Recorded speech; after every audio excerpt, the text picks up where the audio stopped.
Hello, everyone. Thank you all for being here. This is Pinkie, uh, the housewife, and also I will be carrying this on my other channels, which is Pink Global and the original Pinkie. Sorry, I'm running a little late. I've been trying to get here. Ooh, I didn't know my mouth was sideways. It's jacked up. I just realized that because one side of my face is swollen. Ooh, my mouth is sideways. Oh, y'all, we're going to have to just learn to live with it.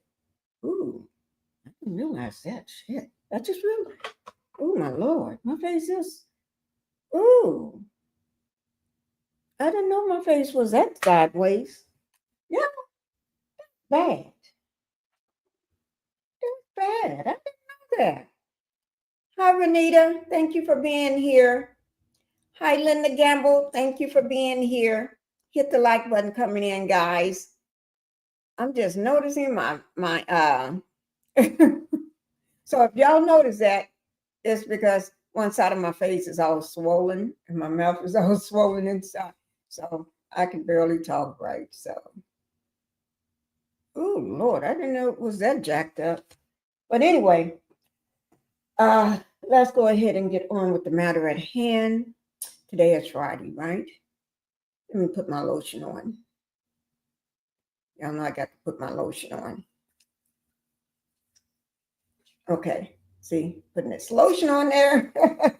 But let me see, Alice Shaw. See, I'm gonna pull you up. Let me just put this lotion on these hands. I needed some lotion on my body. I didn't get a chance to do that. I just threw her head on and just said, "Let me go." Trying to put everything on, get this lotion out of the way. See, this is my lotion. Okay. Hi, Alice. Thank you. You said hello, beautiful Pinkie. Pinkie, are you doing after your doctor's appointment? Oh yeah, I had it on Tuesday. That's why I haven't been on. That's why I haven't been able to go live. The last time I went live was on Monday. Y'all remember that? I went live on Monday, and I haven't been live since, except for today. Oh Lord, I'm talking with my mouth sideways. Oh my God, y'all see that? Oh Lord, that looks jacked up. No, I did not get hit upside. Nobody punched me in the mouth and got me sideways. Nobody did that. Be respectful to the host in the chat, please, and thank you. Thank you, Linda. Linda Gamble. I'm just happy to see you. Thank you, Linda Gamble. She's the best moderator in all of YouTube streets. She's the one that gets people straight. Oh Lord, my mouth is hurting. I'm gonna get up and go get me something for my mouth in just a little bit, and when it starts kicking in, then we're gonna end the live. Okay. Okay. Okay. We're gonna be talking about it's some. Can I just say it? There's some ish going on. Let me take this down. There's some ish going on. Diddy, boss man. He's the boss man from hell. Yes, he is. He'll be the boss man from hell. Y'all just don't know. Sean Diddy Combs, yeah, boss man from hell. But I ain't gonna worry about that because everybody know all the things and everything this man, oh Lord, allegedly did and doing. Give me 1 second, guys.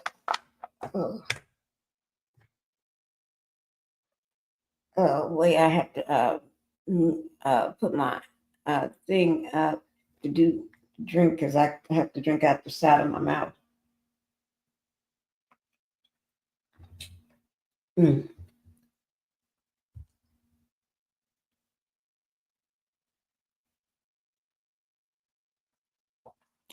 I can only drink out the side of my mouth. Okay, I'll put it over on this side. We're gonna go ahead and get started, guys, because I don't know how long I'll be able to sit here. Oh Lord, I got stuff everywhere, guys. I got stuff everywhere. Okay, so we're gonna go ahead and get started. Let's see. Pinkie, it's a documentary out on the Diddler on true crime. On true crime? You are kidding. I know there's a lot of documentaries out, but not on true crime. Oh, you know I'm gonna have to let me write it down in my puzzle book. I keep a puzzle book.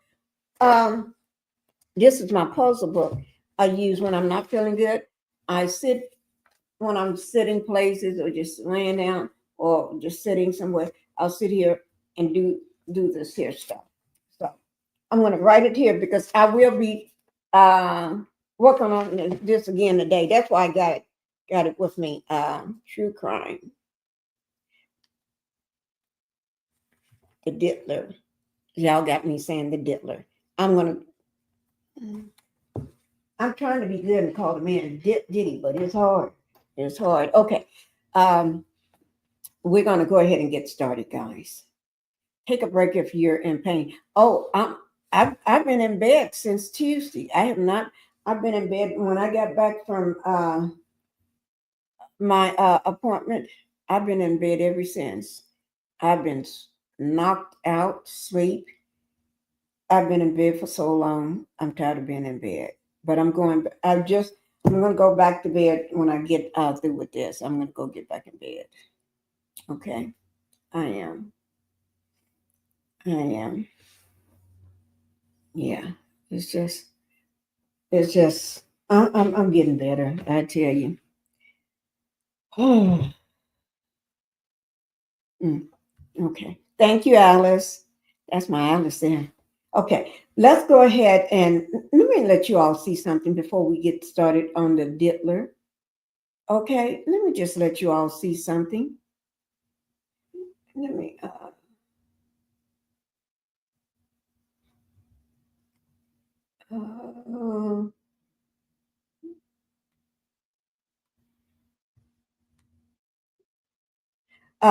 let's start on this first.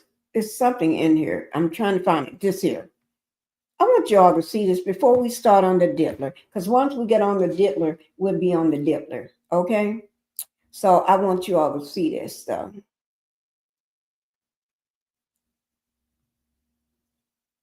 I just happen to see this today. This is with the New York Post. Oh, wait, I need to take this down. Oh, Lord. I didn't even know I had put that back up. Okay, here it is. This is with the New York Post, okay? I just happened to see this today. I'm going to let you all see it too, okay? So we're going to watch this together, guys. Then we'll get on to the Diddler and all the outrageous things. How do you know it's ice? Yeah. Wow. Wow. Let me ask, can y'all hear that? Right now, the person is saying, wow, wow. Can y'all hear that? Put a 1 in the chat because I just want to make sure y'all can hear it. Here it is. How do you know it's ice? Yeah. Wow. Wow, this is fucking intimidating. Oh my God. They're literally taking someone, they're trying to, oh my God. I'm serious. Seriously fucked up. Oh my God. Oh no, there are more people coming. Oh wow. No, no, this just, I don't know what the is going on. What?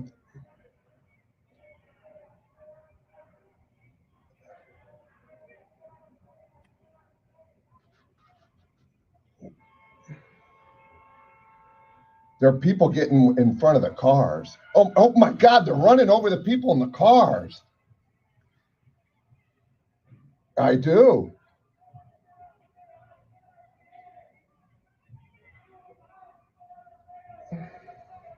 Yeah, and the problem is they're trying to do it downtown on a crowded street.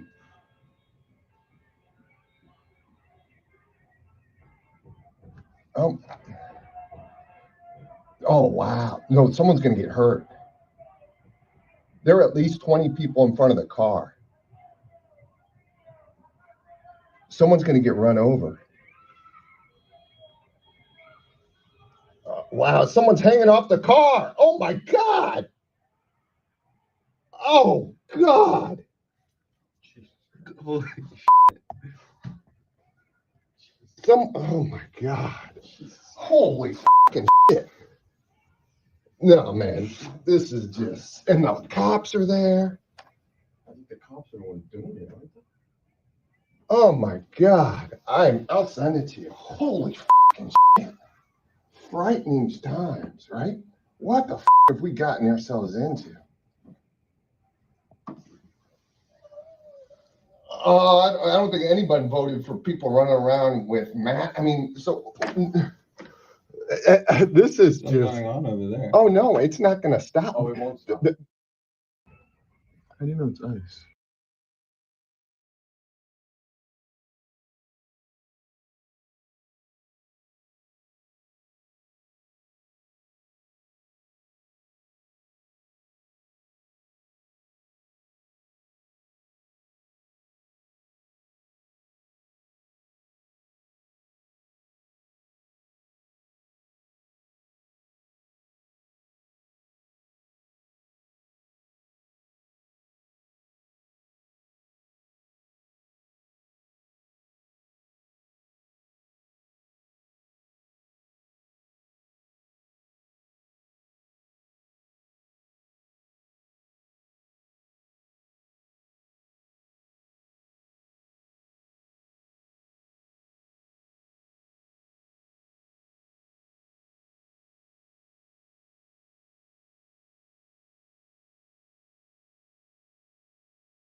Didn't I just say I don't like muting myself? Because when I mute myself, I don't even know I'm still muted.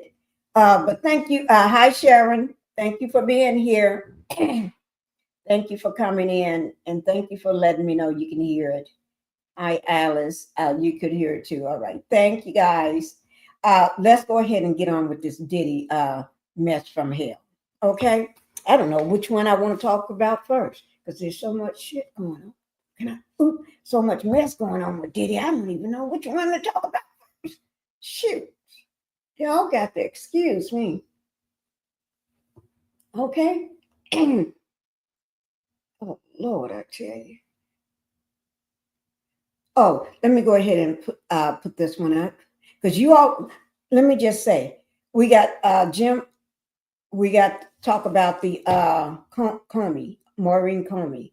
She was fired. She's the one that was the prosecution for Cassie and all them. She was head of the prosecution case. I don't know. Excuse me, guys. She was head of the prosecution case. My throat is bothering me. Well, I just want plain water. I don't have no plain water in here. Let me go get me some plain water. Just some water. Okay. Hold on, guys. Let me put his video up and then let me just go get me some water. Oh, my throat is, I didn't know it was going to act like this. Y'all got to give me a break here. This is InnerCity Press. He's going to be giving you the latest update. Okay? So I'm going to make it big for you. Now I'm going to run and get me just some water. Okay, here we are, Matthew Russell Lee, InnerCity Press, here at the Southern District of New York Courthouse. Today, Thursday, July 17th, 2025. Now, we'll get to Diddy in a moment, largely in light of the reported firing of Maurene Comey, who led the prosecution of Diddy, as well as of Ghislaine Maxwell, and would have done get Jeffrey Epstein. That'll be at the end, connected, believe it or not, with the United Nations. But yesterday we covered, again, nearly all day, the Roman storm trial. This is tornado cash, and it's getting interesting because it's emerged from the various victims. First there was Miss Lynn. That was day one. She went into day two of testimony. Then there was a Mr. Ho in from Vietnam. He was part of the Ronin hack of gaming, $600 million hacked. And he said taken into tornado cash. But it turns out, as with Miss Lynn, it also went to some other places, which may leave some jurors to say, wait a second, what about those other places? Now, it may or may not be said in trial. In fact, it probably won't be said. FTX was itself, or at least its founder, Sam Bankman-Fried, taken down. Binance remains, but CZ did spend 3 months in jail and is now living in, I guess, Dubai. Coinbase, also a venue, they didn't suffer it. Now, Coinbase, of course, is a muscular player and managed to do the advocacy, including legal advocacy, that led to taking the tornado cash off OFAC sanctions list as an overreach by the Treasury Department. And still it goes. There was also a young man, Andre Lacuna, who was involved in a rug pull scam for an NFT named Frosty. That may seem like some time ago, but he was promised a cooperation deal, and cooperate he did. So we're doing a book about this. You're going to find it soon. In fact, I could even say the title. I might say it. Working title, Crypto Tornado, Cash and Roman Storm. It's coming. It's coming. Sooner than you know. Okay, let's get back. Let's get more serious here. Now, Ghislaine Maxwell, Diddy, Maurene Comey, Jeffrey Epstein. I'm just throwing the names out there. Very shocking. I have to say, I've covered the SDNY for some time, ever since being ousted from the UN. And I actually have felt people have written to me and said, Maurene Comey, she's the daughter of James Comey. I'm not sure what that means. And it's also not yet clear, at least as of this broadcast, why she was fired. Was she fired in some way about the controversy currently about the Lafayette Epstein and Ghislaine Maxwell? Was it for losing the Diddy case? I doubt that, but it could be. It could be. Many of the Diddy supporters, too, didn't like the way that she prosecuted it. There were a lot of conspiracy things swirling, but we're going to look into it. And I'm looking into it as we continue to dig into all things Ghislaine Maxwell, including the UN refusing to answer the most basic questions about why Antonio Guterres had a representative on her Terra Mar board, for example, about why she was in the UN press briefing room giving a briefing at which we asked a question and were banned. UN also still not answering some Diddy-related questions that some may be aware of. So we're going to pursue all of the questioning today. But largely, there was also yesterday, 5:30, the Blake Lively versus Justin Baldoni. Today was supposed to be the day of the deposition of Blake Lively. But at the last moment, Judge Lyman dismissed Jed Wallace and his street company in Texas from the case. Now, he'll probably come back in with an amended complaint, but since he's not part of the case now, he couldn't go to the deposition. So they tried to arrange a sort of fictitious way for him to be allowed to go, but it was all too much. And at 8:30 p.m., Blake Lively's lawyer wrote in and said, it's not taking place. The deposition is put off till July 31st. Now, it might seem like small potatoes, in a sense, as a civil case to some of these other matters, but it is what it is, and we're going to keep covering that as well. Okay, we're going in. Roman Storm.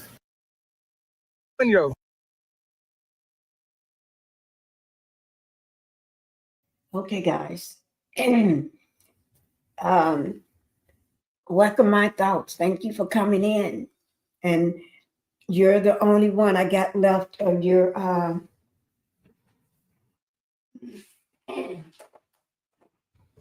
yep, you're just the only one still left with no address. Huh?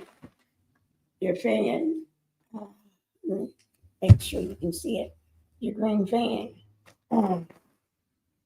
Everybody else, there's been, and some people already received. So if you ever want to come up, on the panel, just to put your address up in the my private chat, you can. I'll drop the link if you want to come up and just put it up in the private chat. Nobody can see it up there but me. Okay. My thoughts. Thank you for being here. Oh gosh, my throat is bothering me. Carlton, thank you for being here, Carlton. Thank you. I'm glad to see you. Thank you, and Petitious, for being here. Thank you. I'm so glad to see you all. I know y'all haven't seen me since Monday. Yeah, it's been since Monday since y'all seen the likes of me. Yeah. I've been, you see why? You see my mouth? My mouth is sideways. I'm only talking out one side of my mouth. Because the other side is all swollen up. I can't talk out of it. Okay. Oh gosh. Okay, let's go ahead and get started with the rest of the stuff. Diddy.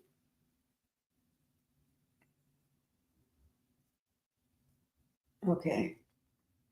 Okay.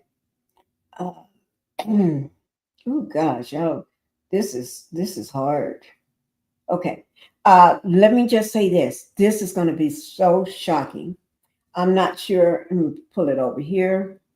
So I'm not sure whether y'all know or not or heard this information. I'm going to bring it up so you can look at it this way.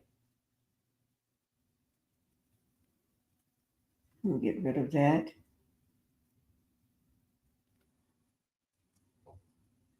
Let me see, can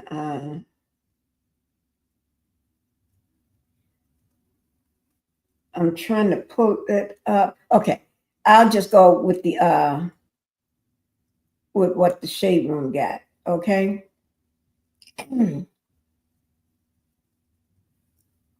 I will send you my address again. Thank you. You're welcome. Thank you, my thoughts. Because I'm not getting it. I'm not getting it at all. Okay. I'm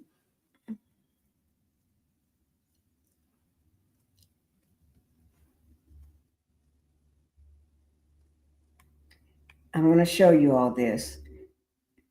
Now, this is wow. This is wow. When I say a wow, this is wow. Biggie's son, C.J. Wallace, reported named as alleged accomplice in the assault lawsuit against the Diddler. Y'all have to excuse me. I can barely say anything. That's why I'm going to put my videos on and let y'all listen to them tell you everything. But this is some nasty stuff. When I say some nasty stuff, I really mean some nasty stuff. This is from the shade room. Y'all can see it, be down in my description box below. This came out just a couple of days ago because this says the 13th, but let me see what date did I go to the doctor, because that let me know. Is I went on the, today is the 18th. It came out on the, it said the 13th.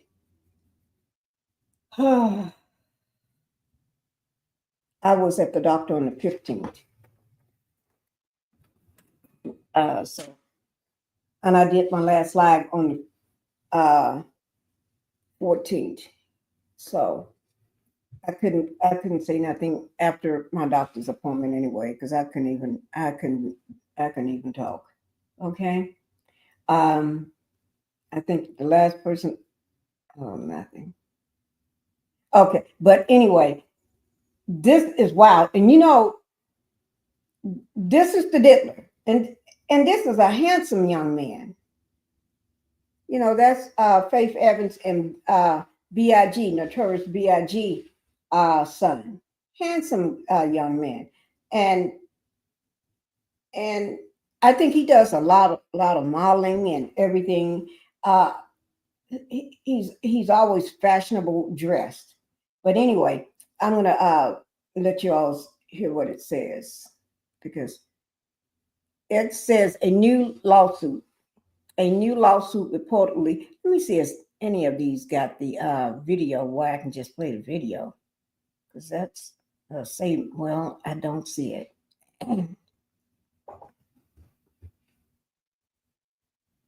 Your hair out. Let me take your hair out. She's like, no, I like my hair. You're not taking. Things went from to 100 from there.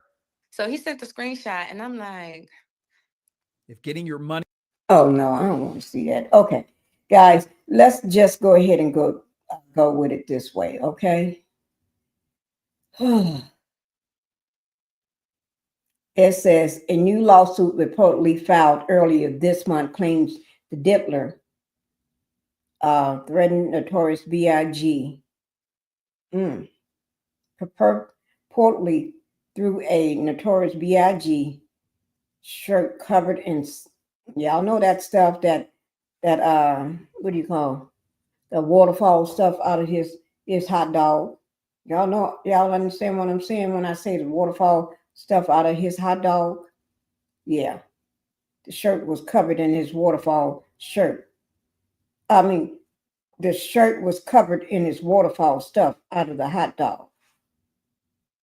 Well, I'm just going to say it one time so y'all know what I'm saying. Semen as a man. And that's it, because I don't know whether you two want me to say that. Now, it's been revealed that the same lawsuit also accused the late rapper's son, C.J. Wallace, of playing a role in a separate alleged incident involving the music mogul. A second alleged incident? I told you this is some stuff coming straight from the depths of hell. There's got to be some stuff coming up from the depths of hell. I'm gonna have to start putting up this image. So when y'all let me just put this image up. Let me just do it right quick. This is some nasty stuff here. I can't even on my sick, me being not feeling well. Wait, let me do it again. Me not feeling well. Shit, this is still too much for my brain cells. You know, when you're not feeling well, you don't want to be. Oh, let me just put it in here.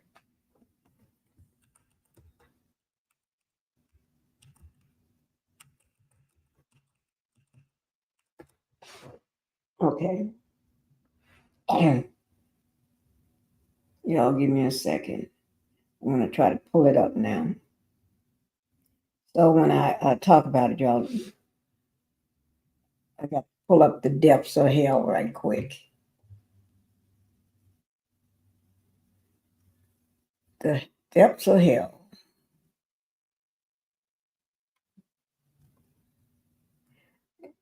I just made this one up right quick. As just a second ago, I just made, when I say the depths of hell, that's what we're talking about.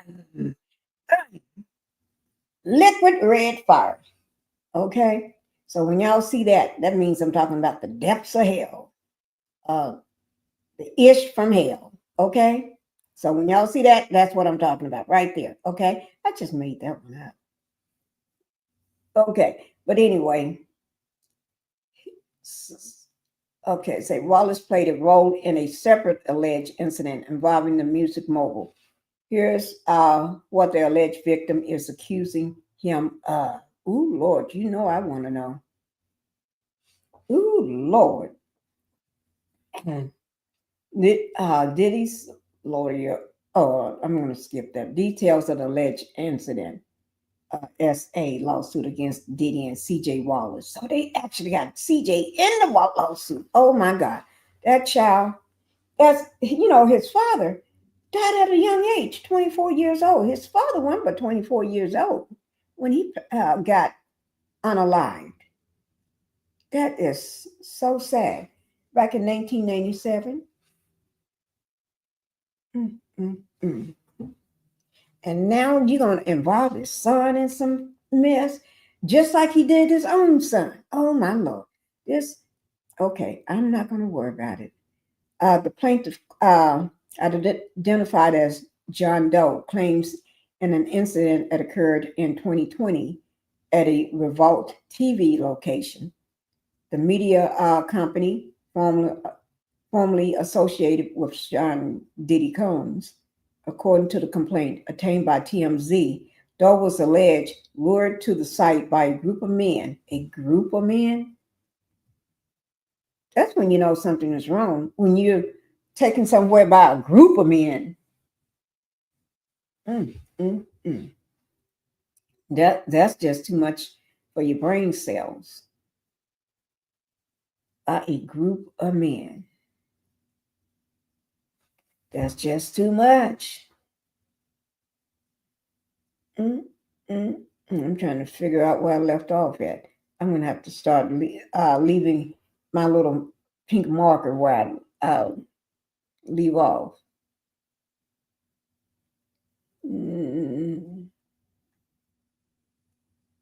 A group of men, including CJ. Okay, led to the site by a group of men, including CJ Wallace.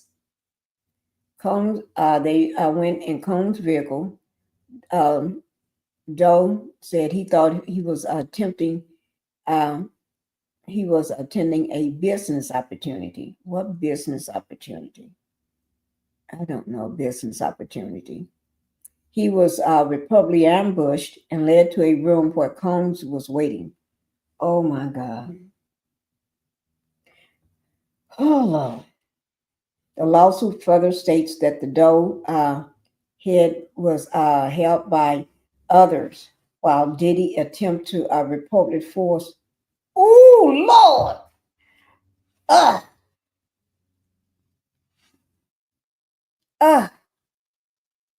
Guys. Y'all hear that? Y'all hear that? The man's head was held by others. That means held by other men. Other men. You got to hold a person's head without closing your eyes so you can see what's going on, or how far to hold the head. So that means you know what was going on. You can see it. You're going to stand there and watch some other man's hot dog, and then you helping the other man by holding the head of the victim while he put his hot dog in another man's face or mouth. Oh Lord. Lord, somebody, I tell you, that's just gross. That's just gross. I don't know. That's just gross. That just got me sick to my stomach. Maybe I'm just sick to my stomach anyway. Okay.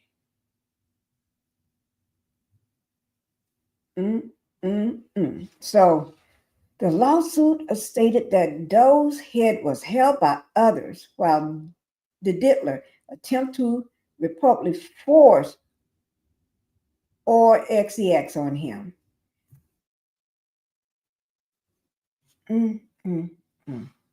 Every time oh gosh. Screaming that his bad boy career was over as punishment for a prior clash. Doe believed the assault was photographed.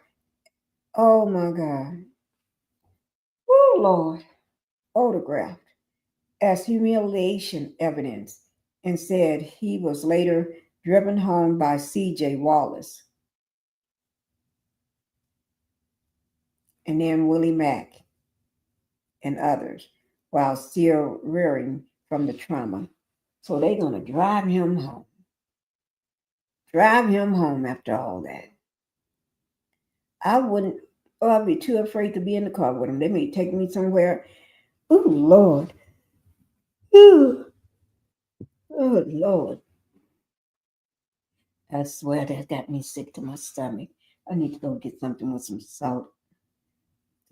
Salt in my stomach. I don't know. Oh Lord, and I can't even eat. Oh, y'all, I'm trying. But this, oh, let me put this back up. But this is something else.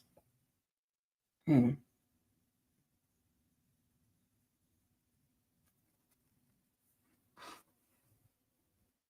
Mm. Okay. The lawsuit doesn't stop there, though. Days before the alleged Revolt TV assault, Doe claims Diddy took things to a low by masturbating onto a Notorious B.I.G. shirt and threw it at him, per page 6. Doe claims the incident occurred in September of 2020 when he, Diddy, and a couple of others visited an LA warehouse where Biggie's belongings were being stored. So this happened in September 2020. This other incident happened, let me see what date that was. Okay, wait, let me get closer so I can see. So, occurred in 2020 at Revolt TV location. Now, this is at the warehouse, a warehouse in LA for Biggest Things. This is in 2020. So, two separate incidents in 2020. One alleged is September 2020. Oh my God. So, you know not to go nowhere with them folks when they come your way. I don't care who they telling you to go see. Don't go nowhere near. When you see them coming, you you don't go nowhere. Matter of fact, it's time for you to get up and go. After drugs was alleged provided, that's when you don't take no drugs with this man.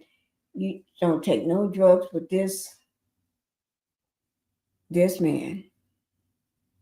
Some people paced around the warehouse while Diddy and Doe ended up in a room. Oh my God, this is that room situation. There, the lawsuit claims Combs was watching adult content on his phone. When you see him watching that on his phone, time for you to pretend like you got to go to the bathroom and get the hell out of there. You got to go pee. You got to go do anything but stay in that room. You got to get out. Okay, you said ginger ale. Oh, I forgot about that because I haven't had none in a while. I got that. Let me go get some. 10 things. Okay, 4 lakhs. Okay, I'll go get some. I got that. When I put on my video.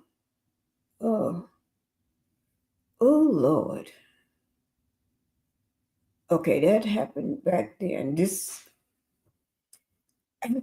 drugs was alleged. People paced around while Diddy and Joe ended up in a room. There, the lawsuit claims Combs was watching adult content on his phone. He then alleged looked for a piece of clothing to masturbate on. This reportedly prompted him to grab one of Biggie's old shirts. What is he still doing with Biggie's stuff? Wouldn't it be more valuable to the family? Wouldn't they want their dad's old stuff? You see what I'm saying? Wouldn't they want his stuff? Or maybe they could sell his stuff for money and stuff like that. What is he still doing with Biggie's stuff? That's a question that that don't make no sense.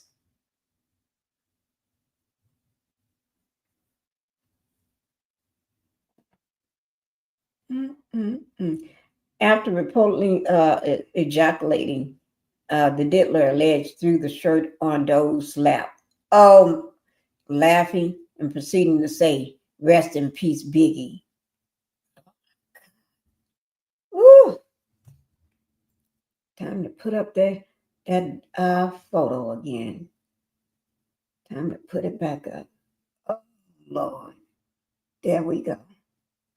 There we go, guys. Sometimes you got to put it up. Okay? Sometimes you got to put it up. He threw the shirt in the man's lap and laughing. Rest in peace, Biggie. The plaintiff also described a sit-down meeting where Diddy, what? Sit-down meeting? You don't take no kind of meeting. That's the problem.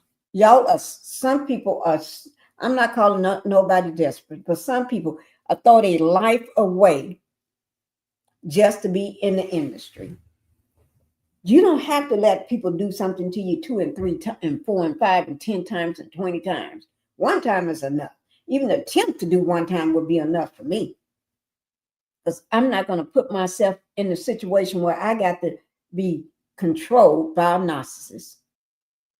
And I ain't going to say it. Y'all know what I want to say. I'm not going to even put myself in that situation. It just makes me. Okay. Plaintiffs also described a sit-down meeting where Diddy reportedly purposely groped, himself and made explicit threats of sex violence. Oh my God. What else do he have to do? He groped himself. He do stuff on a t-shirt with all his bodily fluids and throwing it in your lap. He takes you to Revolt TV and do this to you and then take you here to the warehouse with Biggie stuff and do this. You can't, and take you on a meeting. You can't do none of that for me. There ain't nothing Diddy got. Oh, nothing. Okay. Those said C.J. Wallace, Mac, and others promised him business deals to smooth over his issues with Diddy. And you still haven't gotten a business deal. But they can't promise you nothing unless Diddy, nothing goes past Diddy, the diddler. But they're, okay, guys, let's go on. But these was just a ruse to lure him into the assault. I didn't even read that part until just now. Didn't I just tell you they can't promise you nothing? You can't be promised nothing by somebody else because it don't count. Even when Diddy promised you, it don't count.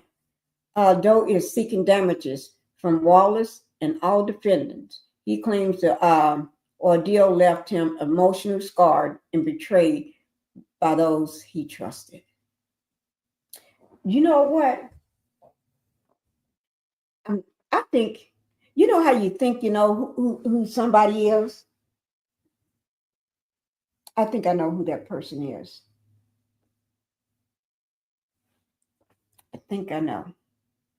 I really do. By that last line that I just read, emotional scarred and everything. Mm-hmm.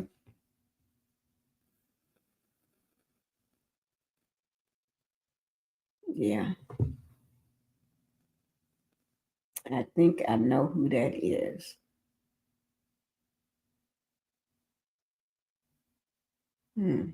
So he's seeking damage. He claimed the deal left him emotionally scarred and betrayed by those he trusts.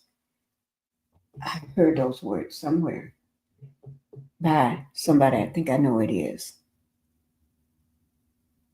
Diddy's legal team has already responded to the lawsuit.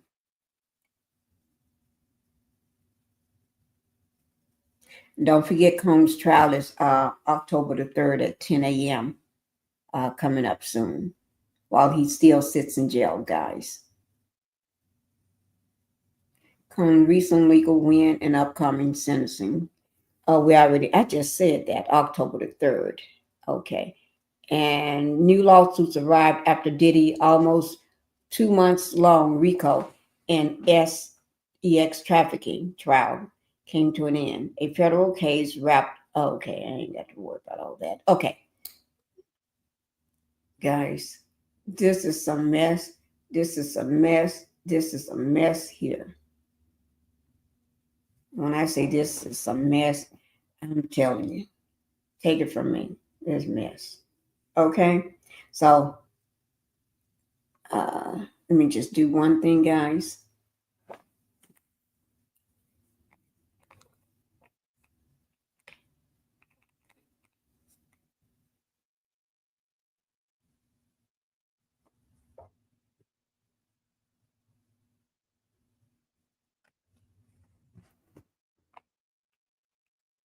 Just give me 1 second.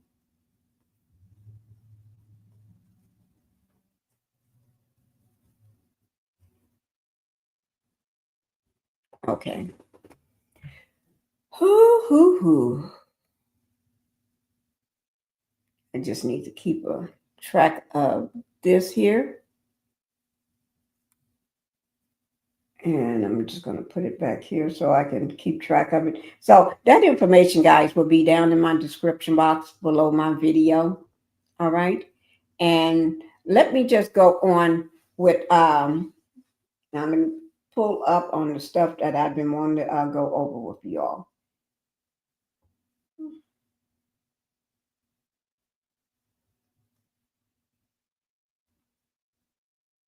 Okay. Okay. Give me 1 second, guys. And this is somebody, somebody else that got the same thing, reported on the same thing. I think this, I'll let y'all see it.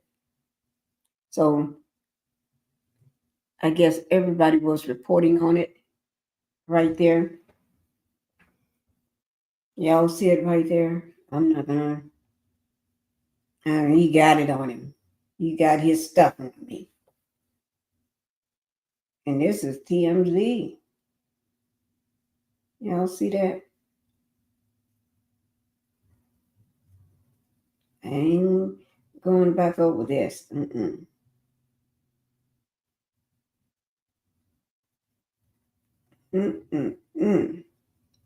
We ain't going back over this. That's some nasty stuff. Some people do some nasty stuff. Some people just nasty. Just nasty as nasty want to be. I'm trying to see, do somebody have it on a video so I can just play it? I don't, so I'm not going to go back over that.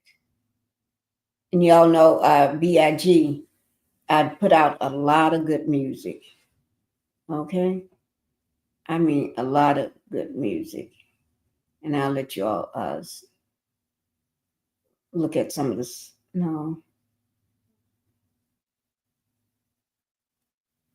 We're going to skip the good music.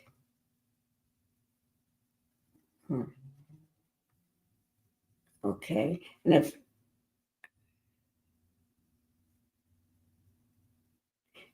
And here's somebody else saying the same thing. I just want y'all to see that this did get traction, but I wasn't able to bring it to you during that time because when it first came out this week, because me, myself, and I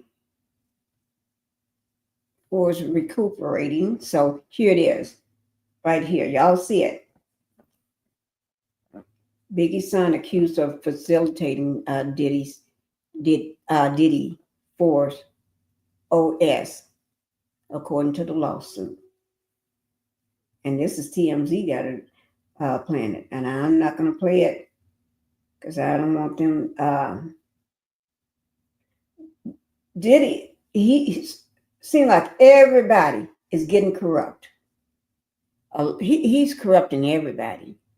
Y'all leave your kids, keep your kids away from him, because otherwise your kid's going to get corrupt. You know what I mean?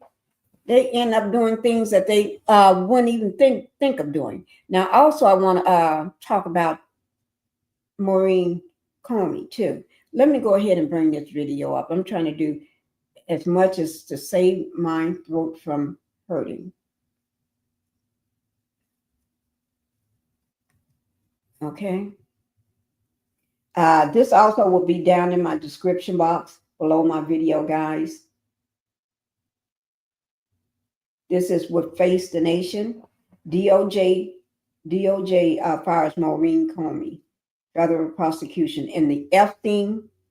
Well, let me just bring it up for you first. Then we'll. This is in the Epstein and Sean Diddy case. And chaos is going on right now over the Epstein. Oh, Lord, it's drama. I have to close my ears up. There's so much drama going on with that mess right now. Oh, Lord. It's like somebody had opened up the floodgates. I tell you, somebody had opened up the floodgates, and everything is a mess, a mess, a mess.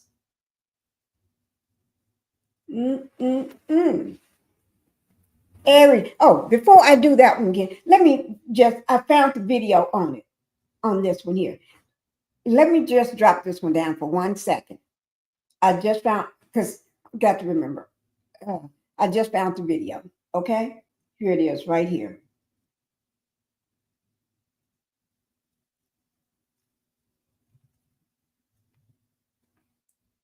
Wait now, didn't I put this in my? Let me just see.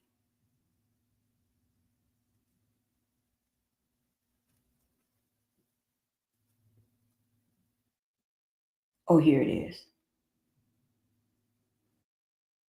Okay. Now, this is another. Okay, let me just bring it up. I'm going to just be quiet and just bring it up. Like I said, the information for Law&Crime Network will be down in my description box below my video.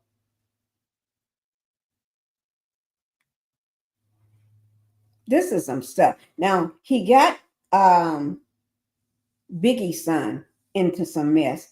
And not just Biggie's son, he gets his sons always in some mess, especially the one that looks like his twin. But now he got the little one right here, the cute one. And that's allegedly, that's not his son. You know, I think his mom is Mika or Bisha or something like that. But anyway, you see her going in and out of the trial of the courthouse, okay? And that's his mom, right? Let me just ask you this. Do that boy look anything like the Diddler? Anybody? Just tell me a yes or no. I won't be embarrassed if you say, no, he looks just like him. I'll just take your word on it. Do he look anything like the Diddler? Not at all to me. He don't. He looked like, just like, I ain't gonna say it, he looked like his daddy. Not Diddy. But now Diddy is raising him as his, but he don't look nothing like Diddy to me. He looked just like his old friend, a friend of his that used to be Wolf. This guy named Wolf. That's who he looked like to me. I don't know how he looked like that man. I guess cross contamination. I don't think that could happen while you're trying to. I don't think that can happen. But that's who he looked like to me. Let me see. Now, to me, he looks like Wolf. His name is Anthony Jones. He go by Wolf. But he was pop out down. I wrote my note. Pop out down at the age of 38. Why are all these people are so young, just coming up unalive? whether they go by pneumonia, unalive by pneumonia, heart failure caused by pneumonia, heart failure caused, I don't know, or being pop out down or natural causes. See, if you're not pop out, you got pneumonia. I don't know. I don't know. Somebody think this was a I ain't gonna say that. I'll be quiet. I'll leave that on out. But anyway, and they talking about over a woman, and everybody that was at the scene, it was what's his name that was on the show? He was on a reality show. I showed you all him at somebody's funeral. Was it somebody's funeral? I showed in my last video on Monday. Is it Mark Cooper? Him and another guy said they saw the whole thing allegedly, and they wasn't fighting over a woman. It was nothing. It was no fight over a woman where somebody was unalive by pow pow. That's not what happened. So but the Diddy team said it was over a woman. Okay, that don't sound like men would go that route over a woman, but that's what I believe. What the what's his name? Mark Curry. Is it Curry or Cooper? One of them, Mark Curry. Mark Cooper. His whatever his name is, I can't remember last name. But anyway, he used to play on this sitcom back in the day. Hanging with Mr. Cooper. Is that it? I can't remember. Y'all know I'm bad with remembering people's names. But anyway, he got pop out down in Buckhead along with another man. And he was pop out and made to went unalive November the 11th, 2023. I was trying to figure out the best way to say this. He was unalive November the 11th, 2023. Okay. 38 years old. But I'm going to go ahead and play this video. Okay. And so I can get something to help soothe my throat again, but I'm going to be listening. I'm going to drink my water, just my plain water. I got some lemonade. But Linda told me to go get me ginger ale. So I'm going to go get a ginger ale while I play this. Now you all going to want to watch this. I'm going to be watching it too. While I walk to the refrigerator or the kitchen to get a ginger ale. No, they're not in the refrigerator. They're in the wine cellar thing. Where all the drinks go. Okay, I'm going to go get me a ginger ale. Oh, I don't like them that cold. So I'm just going to put ice in it and drink a little bit. I don't know. I may get it cold. I don't know. But anyway, I'm going to go do that. And while I do that, we're going to be watching this at the same time. All right? Because this is good. You're going to want to hear this because this is crazy. A father getting their sons. Why do you want your son to be a criminal? Your sons and somebody else's sons, kids, young people. Oh, my Lord, you want better for them. I guess not. New lawsuit that involves Sean Diddy Combs, but isn't against the disgraced music mogul. As Diddy is listening to closing arguments in his sex trafficking and racketeering trial in federal court in New York, his son, Justin, has been hit with a lawsuit by a woman who claims that he lured her to Los Angeles to be raped by multiple men, including his dad, Sean Diddy Combs. Now, this isn't the first time that Justin has been named in a lawsuit with his famous father. We're on the case presented by Law&Crime. I'm Chris Stewart.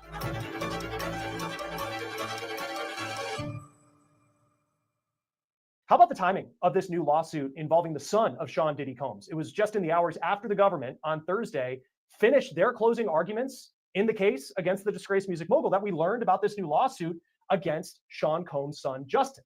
Justin is one of Diddy's 7 kids. Here he is with his dad's arm around his shoulder. Justin has been in court supporting his dad, just as his siblings have been over the past 7 weeks of testimony. Now, listen, whatever your feelings are on Sean Combs and whether you think he's guilty of the charges that could put him in federal prison for the rest of his life, you just have to think how difficult it must be to hear about all the sexual exploits of their father. But if you believe the allegations I'm about to tell you in this new lawsuit brought against Justin Combs, Justin apparently was very aware of his dad's lifestyle.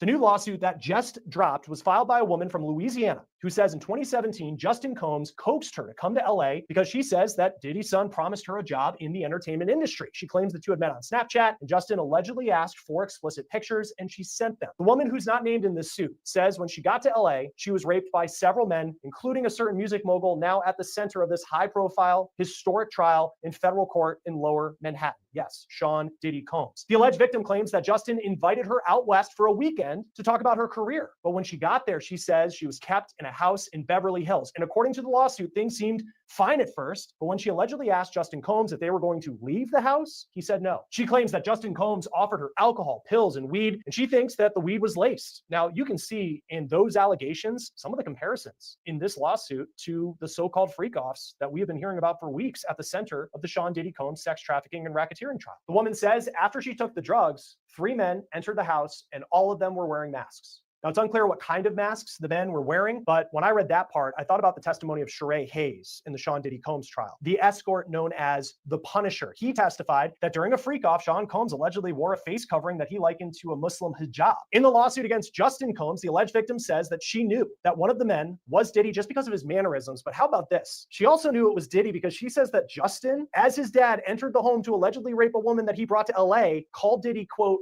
Pops. Now, we see on Justin's social media that Pops is the phrase that he often uses for his dad. In this lawsuit, the alleged victim claims that she was led to a bedroom where she was allegedly told, quote, you better let this happen or else. Then she says that each man took a turn raping her, calling it a, quote, brutal gang rape. After that, she was taken to an airport on Monday and flown home. Not only is Diddy facing the possibility of spending the rest of his life in prison if convicted of all the charges in his sex trafficking and racketeering trial, there have been nearly 80 lawsuits filed against him in civil court. Many are still active. Several of the lawsuits accuse Diddy of sexual abuse and are filed by people who are not giving their names, just like in this lawsuit that we're talking about. This also isn't the first lawsuit that Justin Combs has recently faced. Justin was named in a suit brought by music producer Rodney Jones, who goes by Little Rod. Rod claims that Diddy coerced him into sexual acts. And you can see the suit also names Justin Combs and accused Justin of covering up a shooting in 2022 at Little Rod's studio in LA with his dad. In May, a judge did dismiss Justin from Little Rod's lawsuit, so he is no longer facing those allegations. As for the lawsuit filed in the hours before his dad's attorneys were to make closing arguments, E! News reports that Diddy's attorneys have denied the allegations, but it's unclear what Justin's response is at the time of this recording. Joining us now is criminal defense attorney Will Corman. Always great to have you on Law and Crime. Thanks for being with us. What stands out to you in this lawsuit that Sean Combs is named, but also his son Justin? Well, it's interesting. I think that the connection to Sean Combs is pretty tenuous. You know, we've gone through this all. It almost seems that the one connection to Sean Combs they actually put on him is the allegation that Justin called one of the masked men Pops during the course of the assault or just before the assault. That's it. The other connection, obviously, is that Sean Combs is Justin Combs' dad. So I think it's a bit of a stretch. You know, again, we're just receiving these documents now. We're just going through this lawsuit now. Perhaps there's more out there, but it really doesn't seem that way. And of course, people who are victims of sexual violence, you want them to get their justice. We have seen dozens of lawsuits filed against Justin's dad in the wake of when he was indicted for the trial that he's on right now. How do you go through these lawsuits and understand who's telling the truth and who actually has a case that could be heard in court? Someone like Cassie Ventura, when you see that video from 2016, or you do look at some of these Jane Doe lawsuits and you wonder how many of them are true. Look, as a criminal defense attorney, it's my job to be cynical, and it's my job to, review everything with a pretty jaundiced eye. So the question really becomes are there corroborating facts and circumstances from Jump Street that make sense? So for example, if this lawsuit is alleging that something happened in LA during a specific period of time, do we know that Sean Combs was there? Do we actually know that he was present in LA? These things aren't difficult to find out, but it's those baby steps to trying to build the foundation of a lawsuit to see what's realistic that really matter in a case like this. And as you so correctly said, we want victims of domestic violence, of sexual violence, and so on and so forth to actually be compensated accordingly. Unfortunately, when we have circumstances where we have somebody famous who's been charged with crimes, we have somebody famous who's been sued, there can be instances where other folks jump on the bandwagon. And I'm not suggesting that's what's happening here, but it is something that everyone needs to look at skeptically. Right, absolutely. If you were to bring a lawsuit against someone like Justin Combs, or any of these, and even the cases involving his dad, and you're bringing a civil suit, what facts do you need to have? I mean, certainly if you have a victim who says that this happened and they're ready to, they're able to provide some corroborating evidence that something happened, what do you actually need to be able to go to the courthouse and say, I'm filing a lawsuit against this person? I think that you need to have somebody who's willing to state under oath that this is what happened to me, that this is what I'm alleging, these are my damages, this is how it's impacted me. And as an attorney, again, I would want to make sure, especially in a lawsuit like this, where it involves a high profile person, but quite frankly, in any lawsuit, that there is some corroborating information out there so that my lawsuit isn't tossed out of court pretty quickly. And reading through this complaint, it mentions several other lawsuits. You have the lawsuit from Rodney Jones, who's known as Little Rod, and Sean Combs is facing that lawsuit, and his son was named in it, but has since been dropped. What do you make about it having all these other different cases and elements brought in? What is the attorney here trying to prove? Well, it almost appears as if the attorney is saying, where there's smoke, there's fire. So here are all these other lawsuits, and I've reviewed the complaint, and they talk about them in some detail. They don't just list them. They say, this happened on this date, and this person sued Sean Combs here, and this person sued Sean Combs here for this set of facts and circumstances. And they're essentially trying to say, because there's all these other lawsuits, you should give this one a stamp of approval, because again, where there's smoke, there's fire.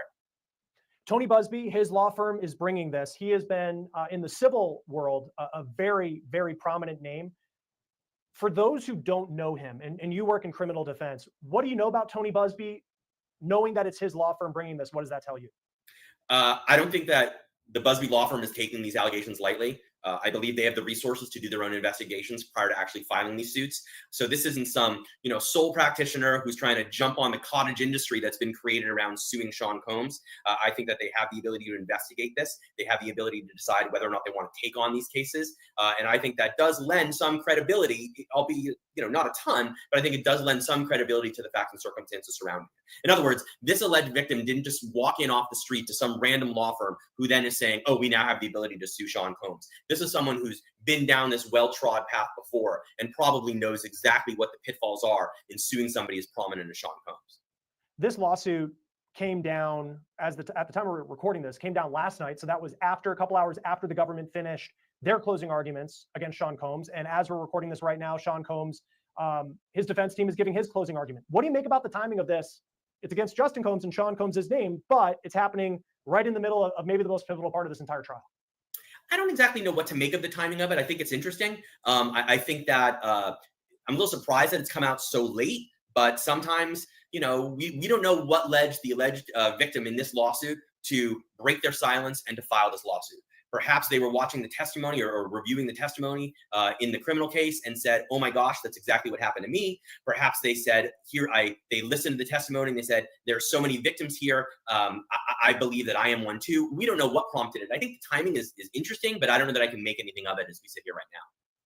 I think of recently you had Tyler Perry, prominent name in Hollywood, very different case, but accused of sexual violence and sexual harassment, workplace harassment with an actor who had worked on one of his shows, and the actor provided text messages in the complaint. This doesn't have that. Very different case.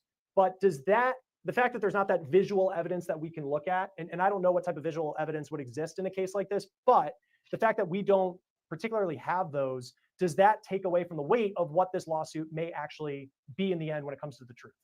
Well, I think we're getting ahead of ourselves a little bit here, because the filing of a complaint is just simply the first step. And all the complaint needs to do, on paper anyway, is set forth the factual allegations that are enough to sort of not get the case thrown out at the first few stages. And that bar is pretty low.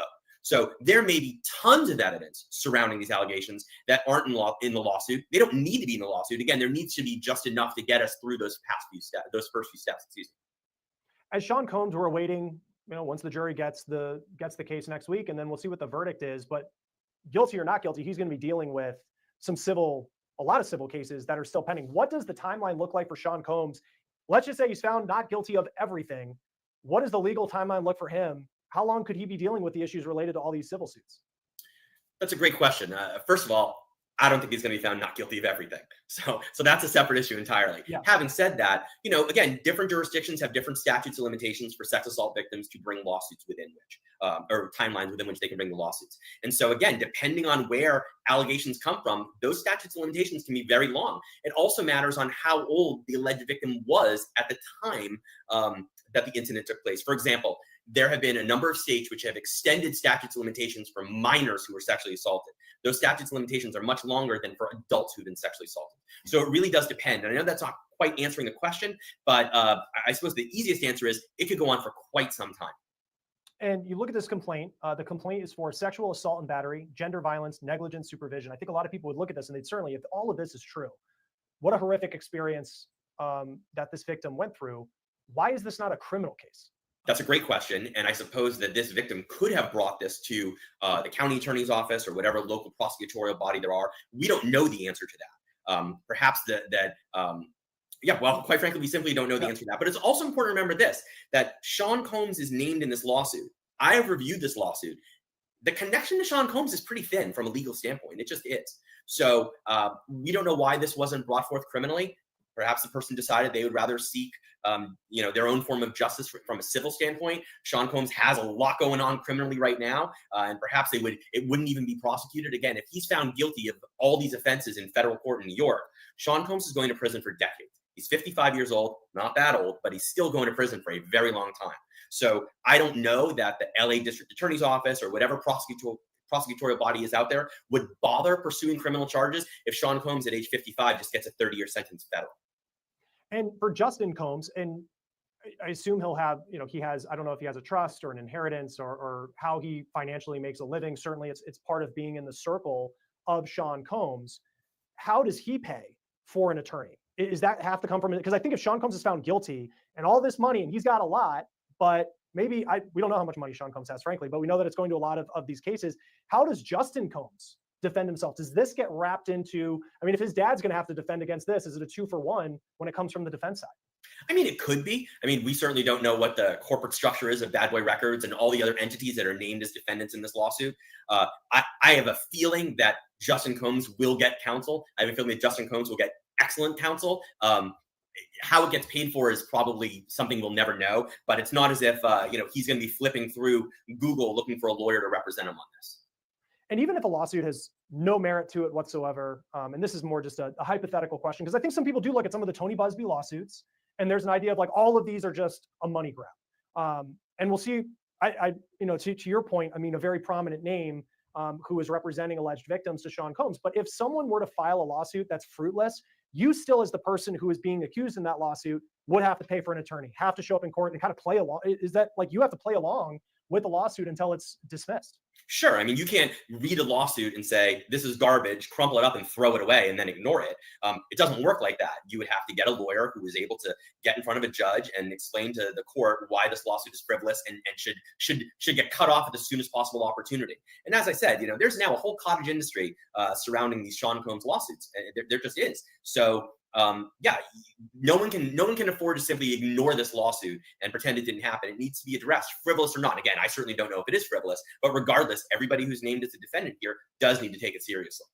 For this plaintiff, beyond assuming, Diddy's defense has said that there's no merit to the story. We haven't heard at the time of this recording from what Justin Combs, his representatives are saying. Right now he's sitting in court listening to the closing argument that his father's defense team is making. But beyond a witness's account, and she says she was there and this happened and it was horrible. And if there's no other evidence and it's a complete he said, she said, how does that play out in civil court? So again, it's enough. A victim getting up on the witness stand and saying, this is what happened to me, that's evidence. Now, a jury may want corroboration, but there's no requirement that there be any. And that's the job of opposing counsel, right? To say, well, how come there's no DNA? How come there's no text messages? Where's all the proof other than the victim's testimony that this happened? And that's what they would argue. But the fact of the matter is it is enough.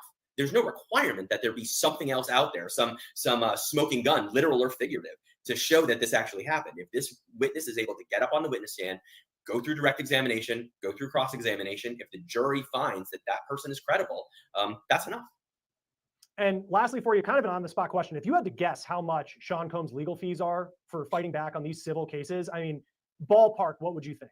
Are we talking about just the civil cases? Or are we going to, Well, let's start with civil first, because then he has, the starting like the all-star team of lawyers on his criminal side as well. And I'm sure that's not cheap. The 2025 dream team, as it were. Right. I can't even begin to imagine what this looks like. I just can't. We're talking about.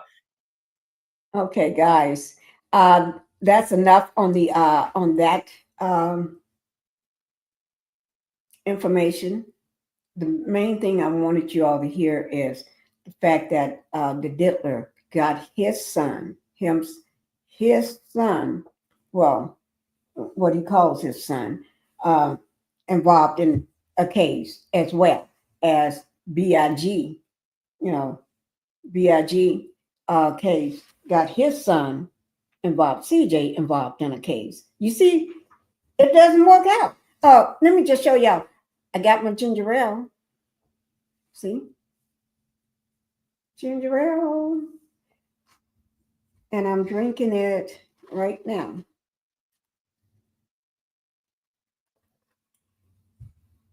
That's the first time I used a straw in a week, because probably maybe since my last live on Monday, I don't know, but I hope I can. Lips are going straight up this way. This side of my face is all swollen up, and it's got my lips going sideways. Now, if I tip my head this way, they're leveled off. If I hold my head straight, it's going up. Okay, that's why I can't barely smile. Okay, thank you, Linda Gamble. Okay, so I wanted you all to hear that. Not only do he have his son, Justin Combs, and the reason why I'm pausing, because he calls him, he's been raising a kid, so I'm going to call it his son. Justin Combs also in a lawsuit, but and he was in that Little Rods lawsuit, but they dropped his name. But with all this stuff going on, there's no doubt his name probably going to pop up somewhere else and something else, because did he keep him like that? Because that's control, so he can have that control over not just his family, his kids and family, but other people, his employees. No matter who you are, he's going to keep control over you. Okay. And then just like he did BIG, his son, got him mixed up in this mess. These young people, and allegedly he had something to do with Biggie's not being here. Notorious B.I.G. not being here. His unaliving in 1997. That's alleged that he had something to do with him not being here. I don't know. But that's word on the street. That's what they're saying. I can't change what they're saying at all. Okay? So I'm going to go ahead and get rid of that one. I just really wanted y'all to see that. Now we can go ahead and watch this. Now, I really want to watch this. Okay? Now, this is the prosecution that was that brought forth the case for the Diddler. The Diddler. I'm going to let y'all watch it. This information will be down in my description box below my video. All right, here we go. All right, the Trump administration has just fired one of the prosecutors involved in the Epstein case, Maurene Comey. That name sounds familiar. It is familiar because she is the daughter of former FBI Director Jim Comey. She also led the prosecution against Sean Diddy Combs. And so let's bring in CBS News legal reporter Katrina Kaufman to talk more about this. You covered the Diddy trial, gavel to gavel. I didn't even know that she was part of that and that she prosecuted that. What are you hearing about why this is happening? So, Vlad, I've heard that from sources that not even Maurene Comey knows why this has happened. We know that she was given a memo. It mentioned the Article 2 presidential power on it. We were also told by sources that she was taken out for impromptu drinks by her now ex-colleagues last night. But there are so many questions here. Why this has happened, the timing of it. She just led this major prosecution against Sean Combs, but she was, as you mentioned, also involved in investigating Jeffrey Epstein and prosecuting Ghislaine Maxwell. These are trigger issues for President Trump right now. We also know that he is investigating her father, James Comey. So there could be a lot of reasons here. We're still looking into it. But having just spent 2 months in court with her, I can say that she is a very impressive prosecutor. As an attorney, I always enjoyed watching her get up there. She just had this very sharp way of questioning witnesses. She did the final rebuttal argument in the case. It really showed off her skills as an orator. And she is one of many experienced attorneys who have been let go from the U.S. Attorney's Office now. Also people who investigated President Trump himself, the January 6th rioters. So a lot of questions here, and we're going to be looking for answers. Yeah, I know you're digging into that. Let me ask you about some reporting you have over at the White House on a lawsuit to terminate temporary protected status for Venezuelans. What did we hear from the Ninth Circuit judge overseeing this? So, Vlad, yesterday there was a hearing, and this was the government appealing a lower court's decision to block the Trump administration's ability to terminate that temporary protected status. This could affect about 600,000 Venezuelans in the United States. Now, the panel didn't make any decisions, but they did ask a lot of questions that expressed skepticism, Vlad. For one, they questioned the timing of this termination. Secretary Mayorkas had given a new cohort of Venezuelans this TPS status in mid-January. Only 2 weeks later, it was taken away by Secretary Noem. And one of the judges said, what could have happened in 2 weeks? How could the new administration have done a new assessment in that short of a time period? Another one of the judges, Vlad, said that Secretary Noem and that, frankly, President Trump had made comments related to Venezuelans that he said were, quote, arguably racist. So there are questions here about whether this is motivated by racial animus. That's something that the government absolutely denies. And the only thing that all parties seem to agree on is you can challenge these on an individual basis. So if someone is a national security threat or if they've engaged in criminal activity, you can challenge their temporary protected status. But whether they can do this blanket removal is still up in the air. All right. Katrina Kaufman, nice to have you in studio as opposed to the hot sun outside. Good to see you. Thank you, Vlad. Thanks. I wanted to just start with your reaction to the firing of a distinguished line prosecutor, civil servant, Maurene Comey, and as someone who served in the role of Attorney General, to give a context of how much of a sort of violation or abrogation that is of what has been Department of Justice protocol and practice for decades, as far as I can tell. Well, I think the dismissal of Maurene Comey is a travesty. It's inconsistent with the way in which Justice Departments under Republican as well as Democratic attorneys general have conducted themselves. But what happened to Maurene is consistent, unfortunately, with what has happened to a number of other career prosecutors and FBI agents who, for whatever reason, got on the bad side of this administration. And this administration, this attorney general, Mr. Beauvais, Todd Blanche, have not had any concern about dismissing people for reasons that are wholly inappropriate and inconsistent with traditions of the Justice Department. And this is going to come to bite them in the butt, because no one now believes that the Justice Department is doing things in a way that is really moored to the truth. And we're talking about this latest revelation.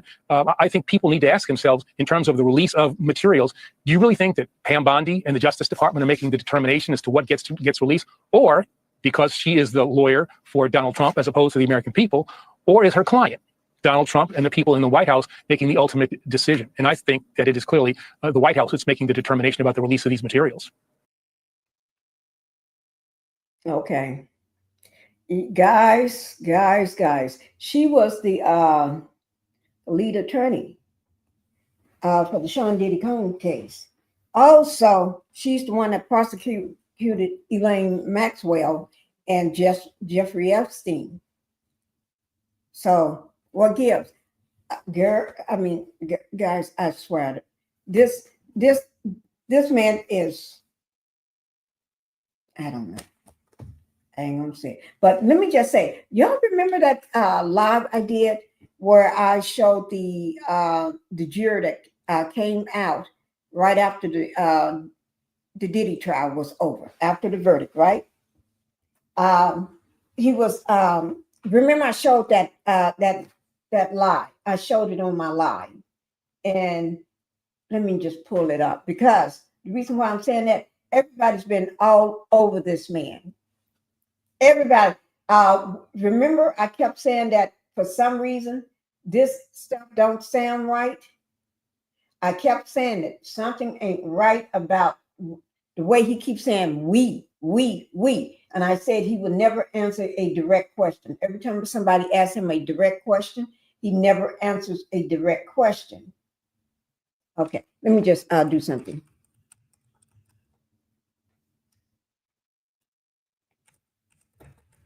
I'm just putting a note so y'all can make sure you don't forget to do this, because I always said, hit that like button, guys. Make sure y'all hit that like button for me. Okay.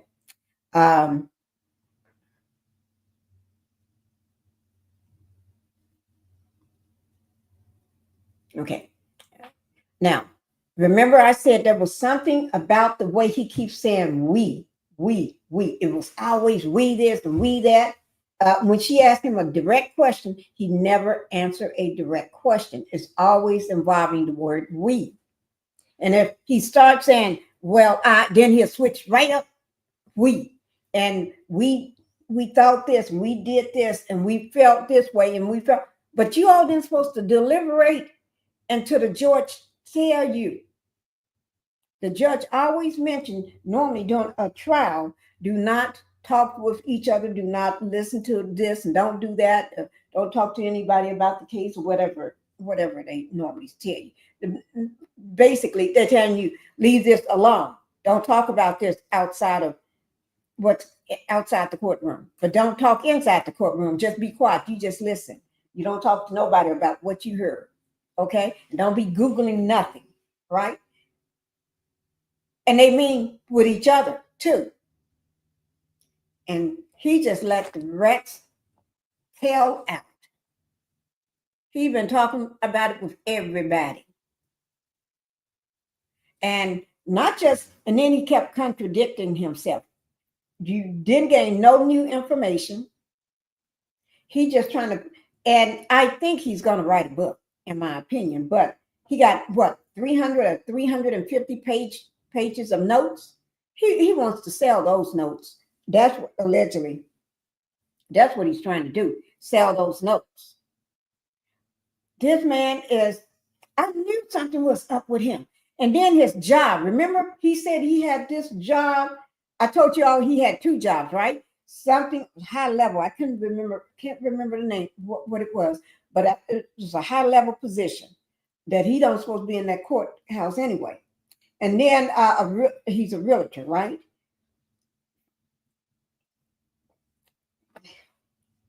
The gig is up, put it like that. I'm going to try to find that video and let y'all know. The gig is up. The gig is up on that man. Let me just pull it up. See, that's what happens. Think about it. And even he had to be brought back on track when he went off track. When he would go off track, they would have to bring him back. Let me find that line. This man was a rat's tail. Let me find that. Let me see. Oh no, it haven't been that long ago. Was it 2 weeks ago?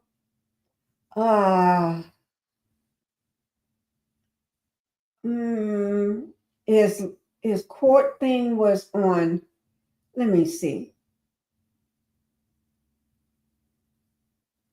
Had to be let me see. I'm looking for it, guys.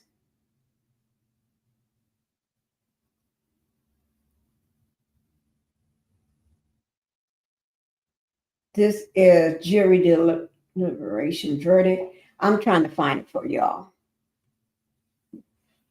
By looking through my videos. Let me see. But the crowd grows while waiting for the jury. That's not it. The jury reached a verdict. Count out of 5. Oh, y'all remember when I said the jury reached a verdict? Let me just pull this up for y'all. Remember, I kept telling y'all something didn't sound right about this, right? Look at this here for me, right here. This one, right here. See this one here? Right there? What keeps saying right there. Okay, it said breaking a Diddy trial. The jury reached a verdict. 4 out of the 5. 4 out of the 5 counts. Okay? And then the next day is the verdict watch live Diddy trial, July the 2nd. That's when they came back with 2 out of the 5. Something happened in the midst of that. Don't let things fool you. Y'all think, don't let this fool you. There's a sugar daddy out there. There's a sugar daddy out there that's willing the powers that be for Diddy. Allegedly. There's a sugar daddy out there. Because there's no way you're going to go from 4 out of 5 to 2 out of 5 overnight. So when the judge told them to go back and view, go back and sequester them to go back in and keep going on with the deliberations, something happened in between there. And remember, Diddy thought he was getting out. Diddy got there's a powerful sugar daddy going on. I'm not talking about CD. I'm not talking about him. I'm not talking about that old man. Okay? Somebody that's bigger than CD. And you know he's big, but there's somebody bigger. And Diddy, there's somebody bigger. Diddy ain't gonna do much time because there's somebody else behind the strings of that puppet.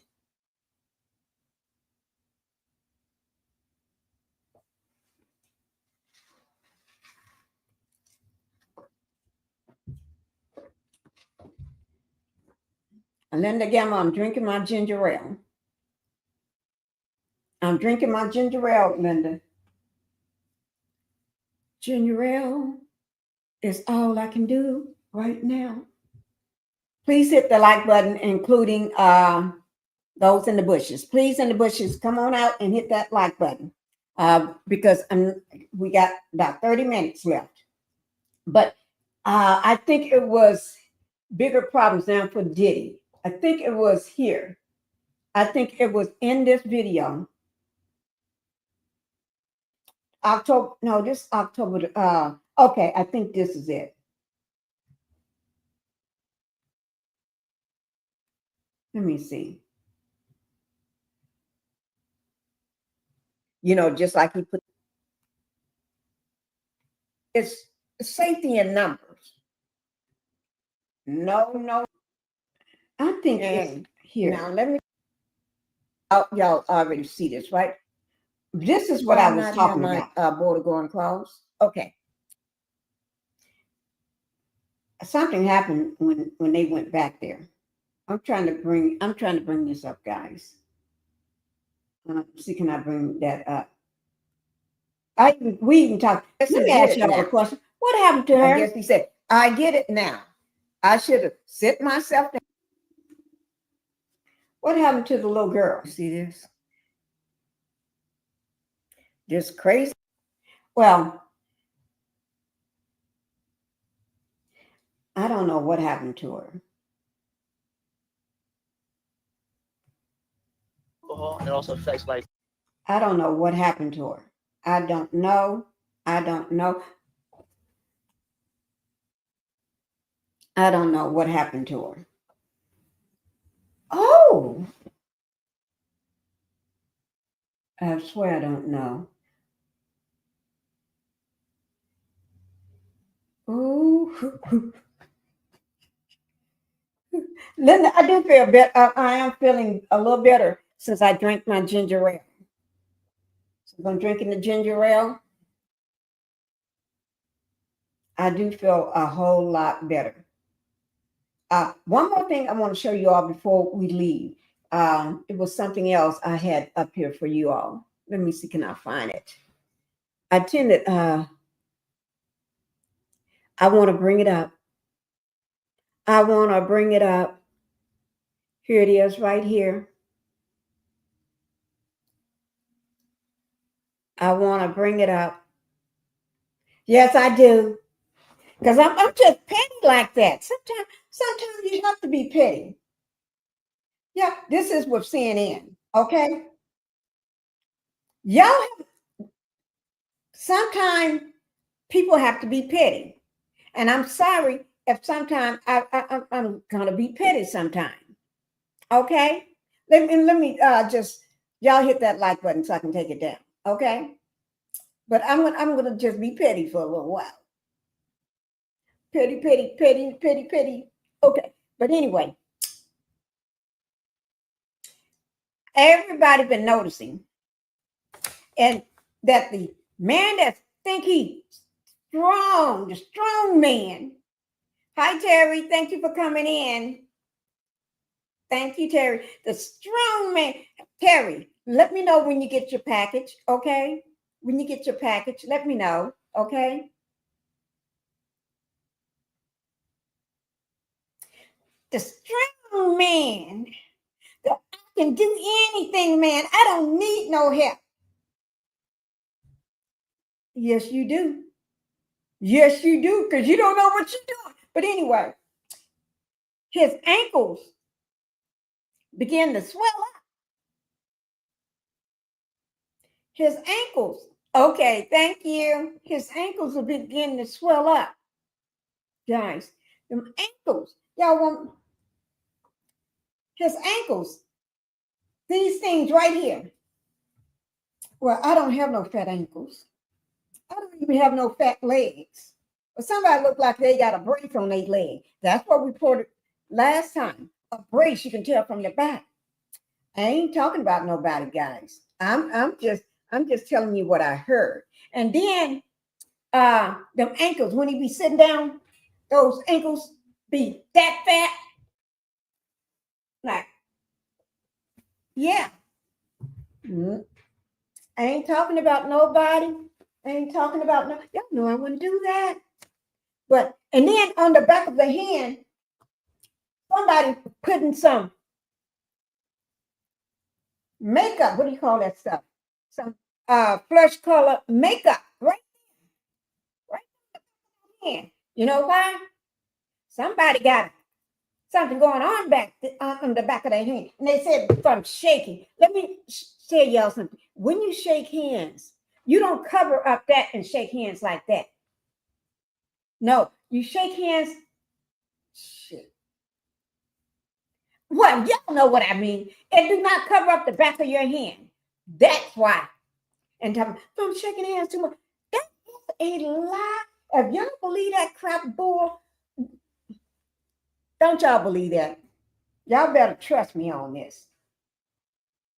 Okay? Because I haven't lied to you yet. But I'm going to go ahead and get this started. Okay, here we go. That watch, they're going to be them fat ankles, and then a brace, and the man can't even stand up straight. He be tripping and falling and everything. Looks like elephant feet. Oh, and concealer. Yes. You're right. Elephant. Elephant. Elephant. He trying to make y'all talk about something else, and because he don't want to talk about the Ghislaine Maxwell stuff. Elaine is trying to get out because he said that that woman's going to get out because you put your foot, them big elephant legs all up in your mouth. But here we go, guys. We've been listening to the White House press briefing there, hit a number of topics, most notably, or among the notable topics, we heard about the president's medical condition, with the White House press secretary there saying that he was evaluated by the White House medical unit after questions and after the president noticed some swelling in his legs. And they said in an effort of transparency that tests were performed. I want you to just listen to the sound here.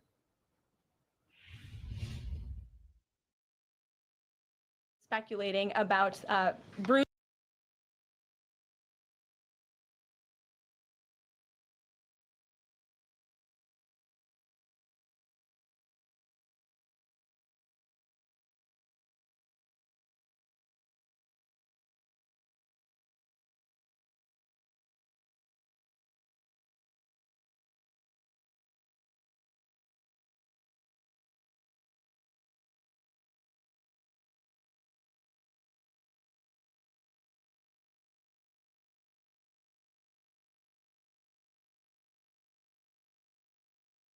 I'm so sorry. That's why I should never mute myself.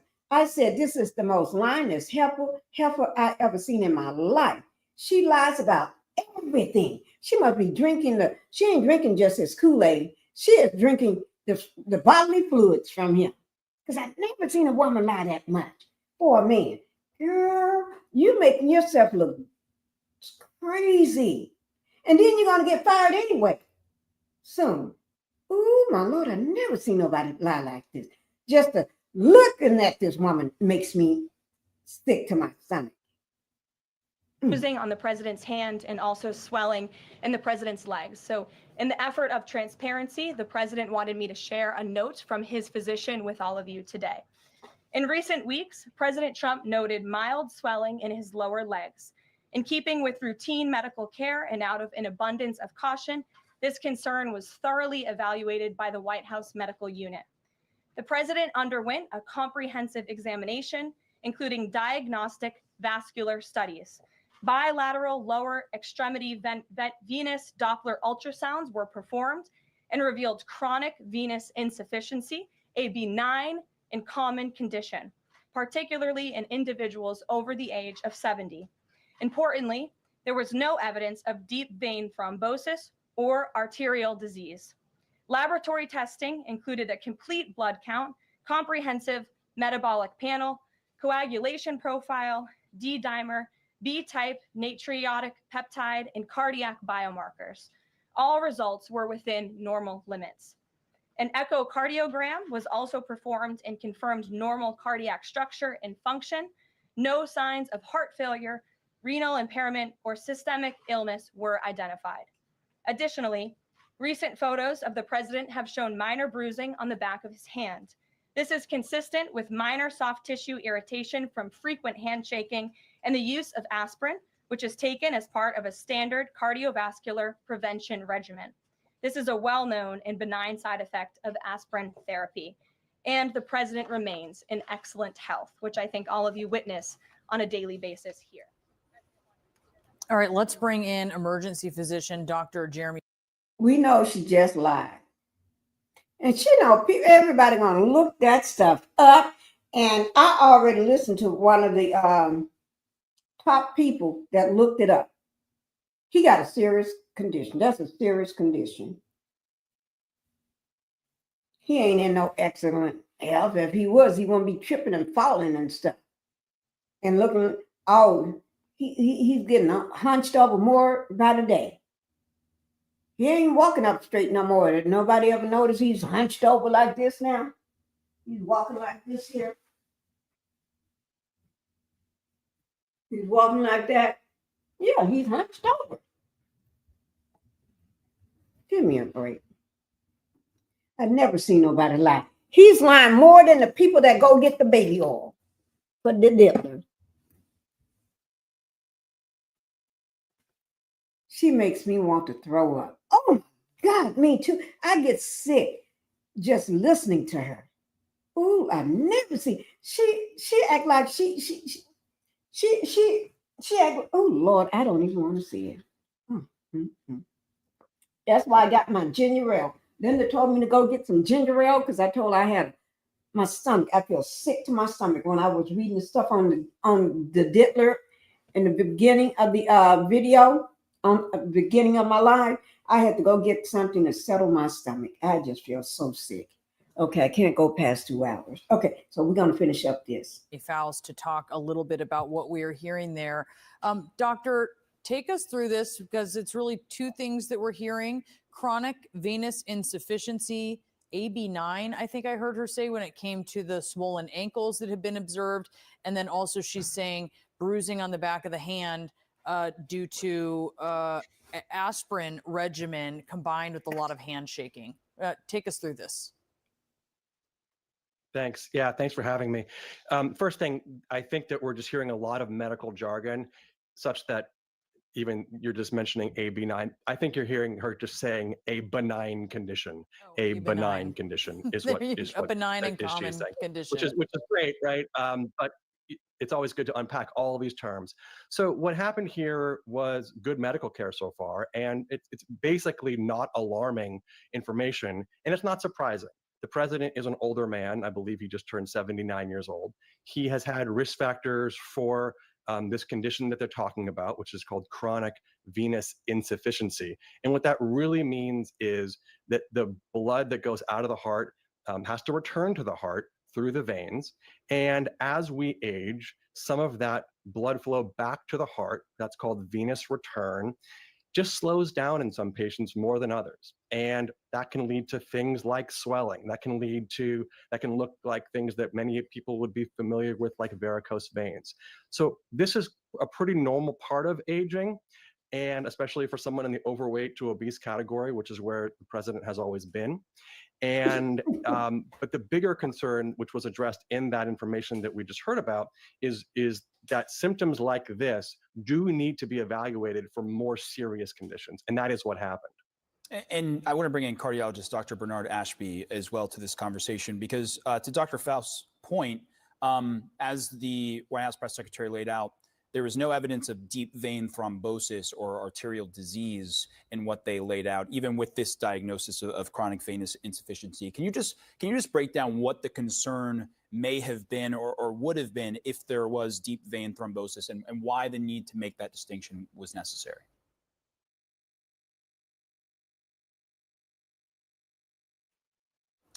We might be having some audio issues, but Dr. Faust, can if you're still on the line, can I just pose that same question to you, just about the deep vein thrombosis and why that distinction is necessary?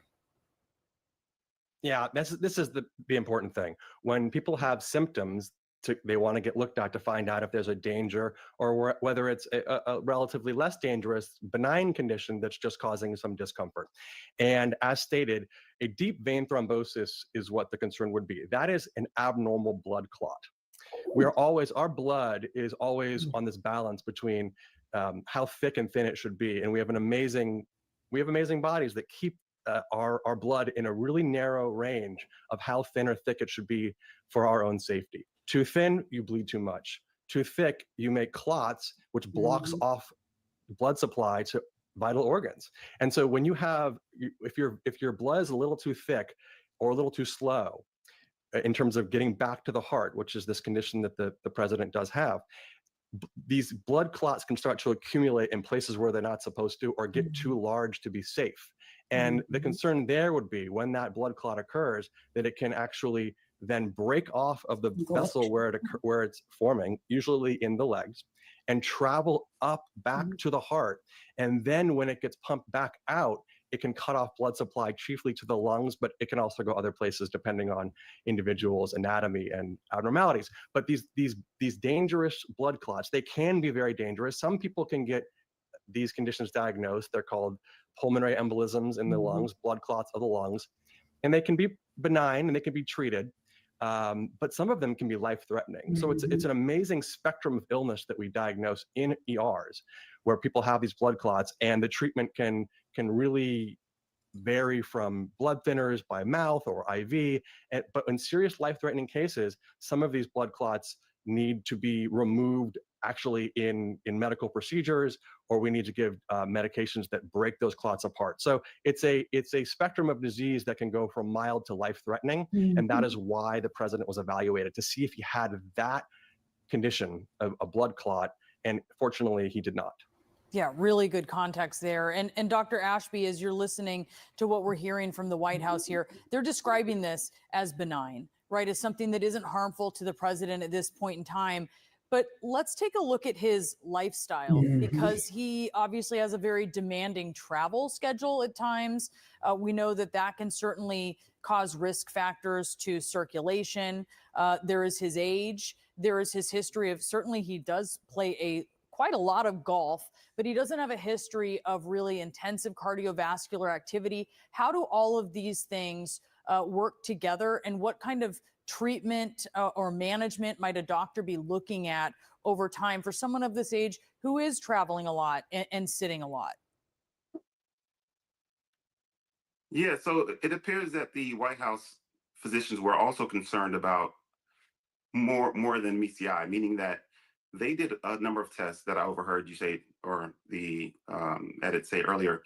He had an echocardiogram, a BNP, which is a brain natriuretic peptide, and lower extremity ultrasounds. So essentially, they were covering all their bases, meaning that they were screening him for heart failure, which is a common cause of lower extremity swelling.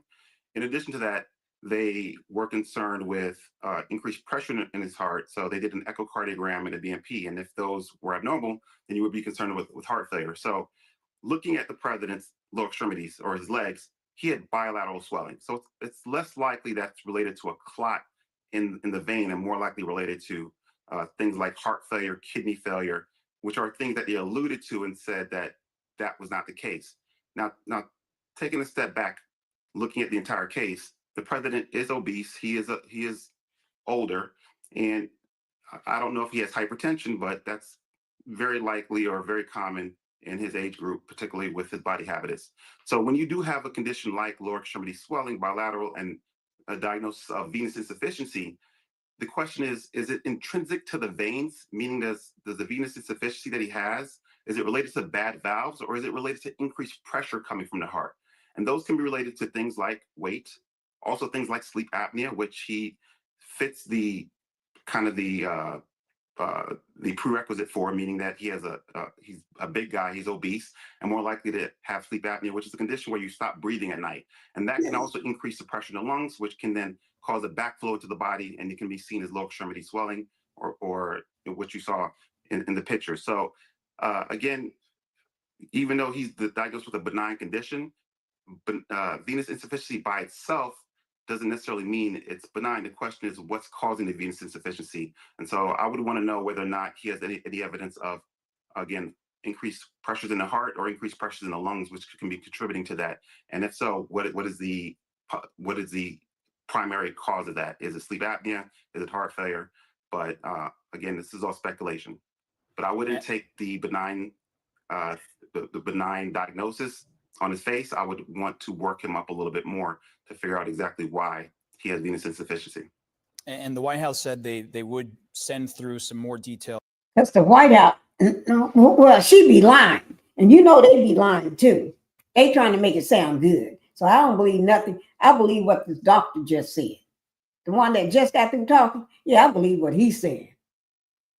Because he's going to tell the truth. He ain't trying to hide nothing from nobody because he got millions of people, billions of people out here listening to this. Okay? And why put out false information when somebody may be suffering from the same thing? The White House and this potato head girl, she don't care. Put out false information. That's all she do. Put out false information, lies. Lying, your pants is on fire, little girl. Ooh, I can't stand her. She makes me sick too. Terry, she makes me want to throw up too. From what was announced in the press conference. So we'll look for a lot of the details that you just gave us a good heads up to look for. That's why you're bringing a cardiologist. Dr. Ashby and Dr. Faust, thank you both for being with us. I'm glad they was there because we would have to listen to more lies from that little potato head, that little squirrel. Lying for somebody, and girl, you can't nobody tell me she ain't sucking the juice. She eating all that juice. Okay, guys, we're not gonna be here long. I hope y'all was able to listen to that little squirrel, whatever her name was. I don't even want to know her name no more. I know it sometime. That's how.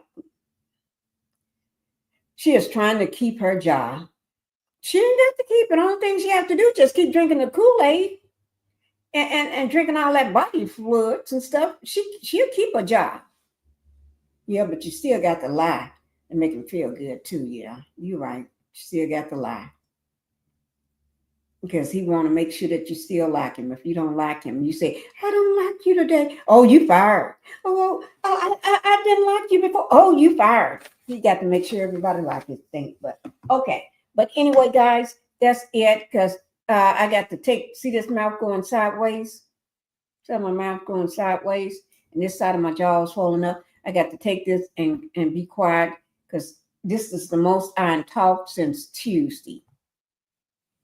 This the longest I've been out of bed since Tuesday. So I'm going to go get back in bed now. Thank you, guys. Thank you for being here and everything. and we got to get the rocking and rolling. Okay, guys, tomorrow is Saturday. I'm gonna try to do a live tomorrow. I really want to do a live tomorrow. I'm recovering. You're recovering from foot surgery? Oh my, Terry, how are you doing? What day is this? Is this how many days have you been recovering now?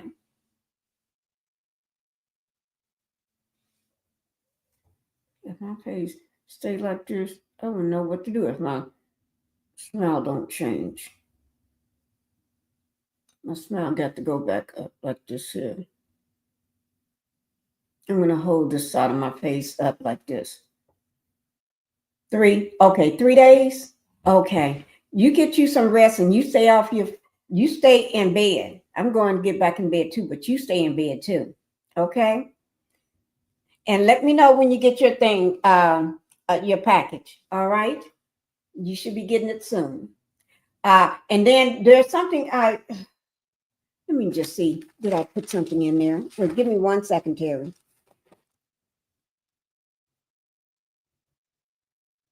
Yeah. There's something else. Let me just say this. Inside the, I tried to order the cap from mail. Yeah, you got, you won that's what 2 fans and a baseball cap from mail, right? But I tried to order it during the, and they was out of the color that you wanted. You wanted pink, because I got it written down, pink baseball cap. They was out of that. So what I did, I put something in there. So when it comes, I put what I did. I put I'm not going to say something in there. It's an envelope in there. So that way, when they do come back on sale, you get it. Okay. Put it like that. But you got your 2 fans in there and something else in there. So please be looking for it. Okay. I have no choice. I will. Okay. Thank you, guys. I'm going to go ahead and we're getting ready to get out of here. We're getting ready to get out. Yes. Bye-bye. Love you guys. Yeah, I'm tired of shit, and the coffee ain't hit yet. Damn.